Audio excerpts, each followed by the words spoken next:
At 11:47 p.m., Lena Whitmore pressed post. She stood on the narrow shoulder of Old Creek Road, the chill of the late autumn night seeping through her thin jacket. The only light came from a failing street lamp 50 feet behind her, buzzing like a trapped insect. The trees on both sides of the road formed a tunnel of shadows. Somewhere in the distance, water moved slowly beneath Marl Creek Bridge. Her hands were shaking when she lifted the phone. The camera captured the empty road stretching into darkness. No faces, no movement, no obvious danger, just silence. Then she typed the caption, "If anything happens to me, remember this place." For a moment she hesitated, then she posted it. Lena didn't know who would see it first. She only knew she had to leave something behind. Redwood Falls slept through the post. The town of 12,000 people, tucked between forests and farmland, had always believed nothing truly bad could happen there. Doors were left unlocked. Kids rode bikes after dark. Everyone knew everyone. By morning, that belief was gone.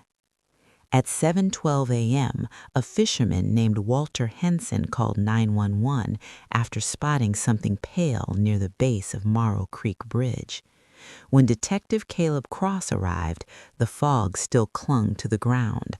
The bridge was quiet, sealed off by a single patrol car. A pair of boots stuck out from beneath a silver emergency blanket. Caleb crouched beside the body and gently lifted the edge of the sheet. Lena Whitmore, 22, local college student, waitress at Miller's Diner. Her skin was cold, her eyes closed, her lips slightly parted as if she'd been about to speak. There was no blood. Caleb frowned. Cause of death? Not obvious yet, the coroner replied. No visible wounds. Could be strangulation, could be poisoning. We won't know until autopsy. Detective Mara Quinn arrived moments later, stepping carefully across the wet leaves.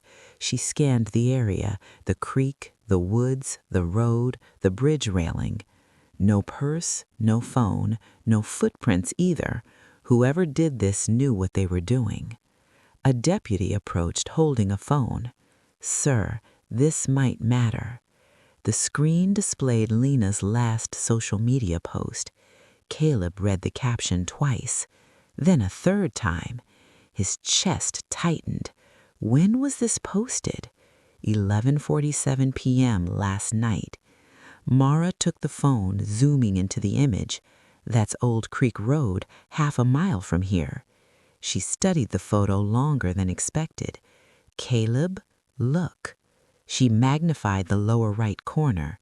There, hidden within the shadows, stood a figure, a human outline, barely visible, blending into the darkness behind Lena's reflection on the wet road. Someone had been there, watching her. By noon, the town knew.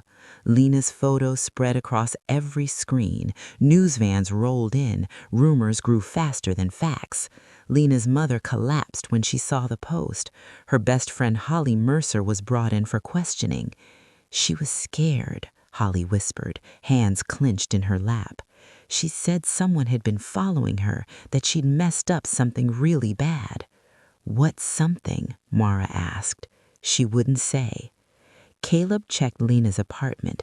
Nothing disturbed, no sign of forced entry. Her laptop was missing, so was her journal.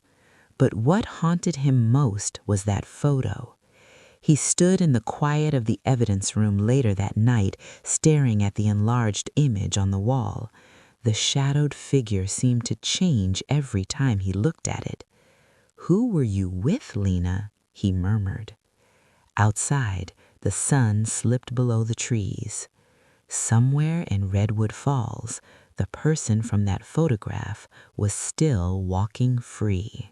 By the second night after Lena Whitmore's death, Redwood Falls no longer felt like home to anyone.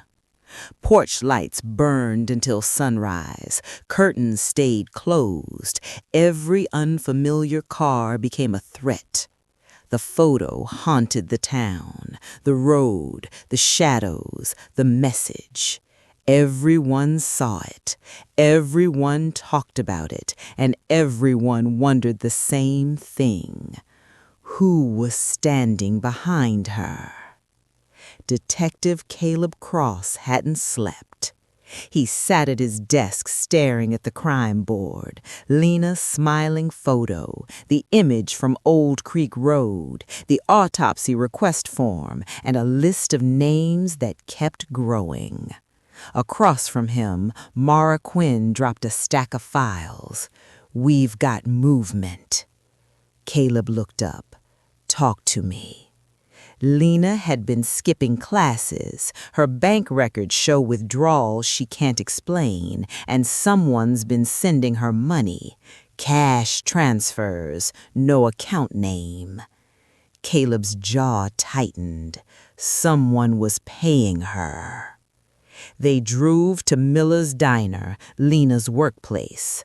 The waitress on duty lowered her voice. "She quit early last night," the woman said.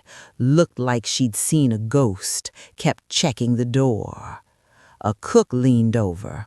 "She was meeting someone outside, a man. They argued. He grabbed her wrist." Caleb's pulse quickened. What did he look like? Tall, hooded jacket, didn't belong here. Security footage from the diner confirmed it. Lena outside at 9:58 p.m., speaking urgently to a man whose face stayed hidden. 2 hours later, she posted the photo. They tracked Lena's final movements: diner, convenience store, gas station. At the gas station, the clerk remembered her. She asked if anyone had been behind her on the road, he said. She was shaking. When detectives searched the bridge more carefully, they found it. A broken silver necklace wedged between the railing bars. The clasp had been ripped open. Mara held it in gloved fingers. She fought. The autopsy report arrived at midnight. Cause of death? Asphyxiation. Hands. Caleb closed his eyes. He stood close enough to take the photo, then followed her, then he killed her. They recovered Lena's phone the next morning from the creek below the bridge.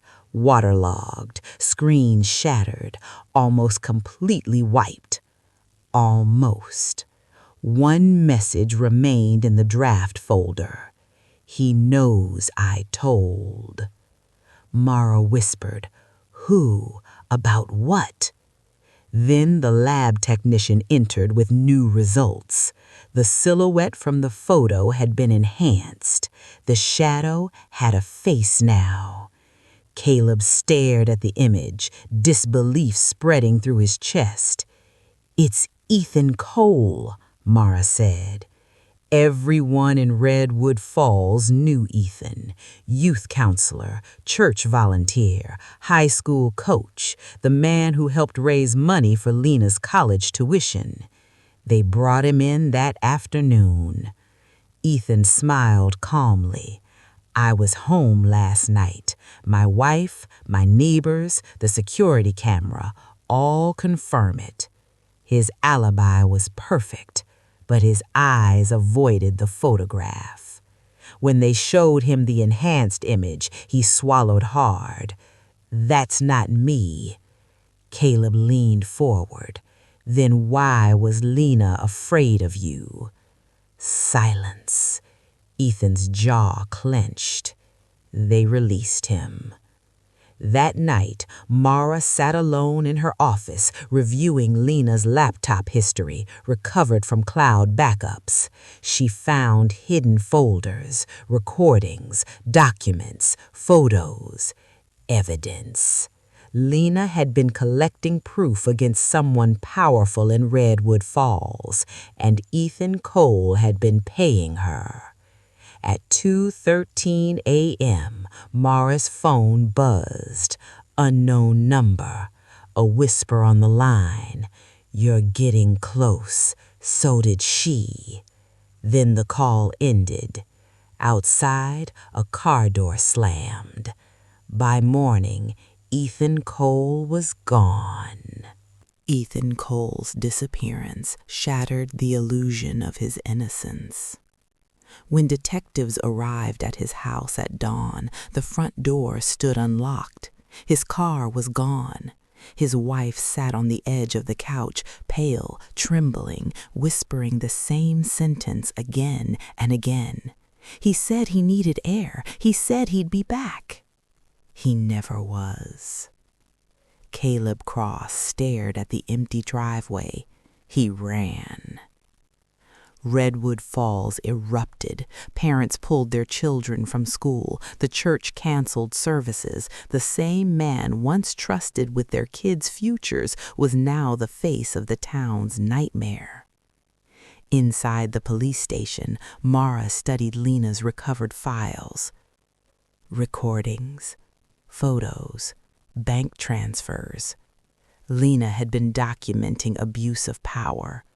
Ethan manipulating vulnerable teens, silencing them with money, destroying anyone who threatened exposure. Caleb's chest burned with anger. She was building a case. And he found out, Mara said.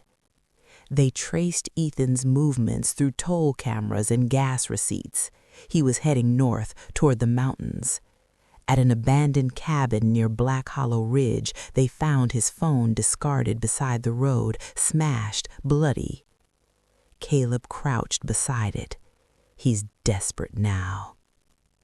Inside Lena's recovered audio files, one recording changed everything. Lena's voice, shaking. "If anything happens to me, it was Ethan Cole." Mara closed her eyes. The town that protected him now hunted him. Then the lab confirmed something else. The timestamp of Lena's photo had been altered. The image was taken after Ethan's supposed alibi time. His perfect alibi collapsed. They issued a statewide alert. That night, a storm rolled in. Rain battered the forest roads as Caleb and Mara followed a thermal drone signal near the old mining tunnels outside Black Hollow. They found him. Ethan stood at the tunnel entrance, soaked, shaking, his hands raised. "I didn't mean to kill her," he sobbed. Caleb approached slowly. "Then why did you?" "She was going to destroy everything," Ethan whispered. "She wouldn't stop. She wouldn't take the money anymore." He collapsed to his knees. "I followed her to the bridge. I begged her. She pulled away. I panicked." His voice cracked. "I thought deleting her phone would erase the truth." Mara cuffed him as he wept. As the sirens faded into the storm, Caleb stared at the dark road. Lena's last photo glowed on his phone screen. She had known. She had warned them all. The storm cleared just before dawn. Fog rolled across Black Hollow Ridge as officers escorted Ethan Cole down the gravel road, his head lowered, his clothes soaked, his hands cuffed behind him. News vans were already lining the highway by the time they reached the station. Cameras flashed. The town that once praised him now stared in silent horror. Caleb Cross stood at the edge of the parking lot watching Ethan disappear inside. For the first time since the case began, he felt the weight in his chest loosen. But the case wasn't over. Inside the interrogation room, Ethan sat alone under the harsh fluorescent light. His voice was hoarse when he finally spoke. "She was braver than anyone I'd ever met, he said. He confessed everything. He had been grooming and exploiting teens for years, silencing them with threats and money. Lena had uncovered his secret network of victims. She'd been recording him, collecting proof, building something he couldn't escape from. When he realized she was ready to go to the police, he followed her that night. "She knew I was there," Ethan whispered. "She took the photo so someone would believe her." He described the confrontation on the bridge, her refusing his money, her telling him she wasn't afraid anymore, her turning away. "I put my hands around her neck," he said, his voice breaking. "I didn't stop." The courtroom months later was filled beyond capacity. Lena's mother sat in the front row holding the silver necklace recovered from the bridge. When the jury returned the verdict, guilty, she closed her eyes and finally let herself cry. Ethan Cole was sentenced to life in prison without parole, but Redwood Falls never healed. Lena's photo was printed in newspapers across the country. Her words became a symbol, a warning, a legacy, a final act of courage.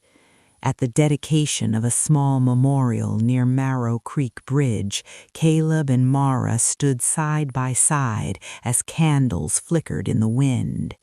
Caleb looked at the road, the shadows, the same place where it had all begun.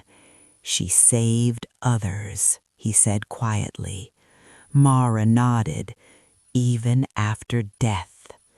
And somewhere on the internet, the photo still exists. A quiet road, a warning in the dark, a girl who refused to disappear.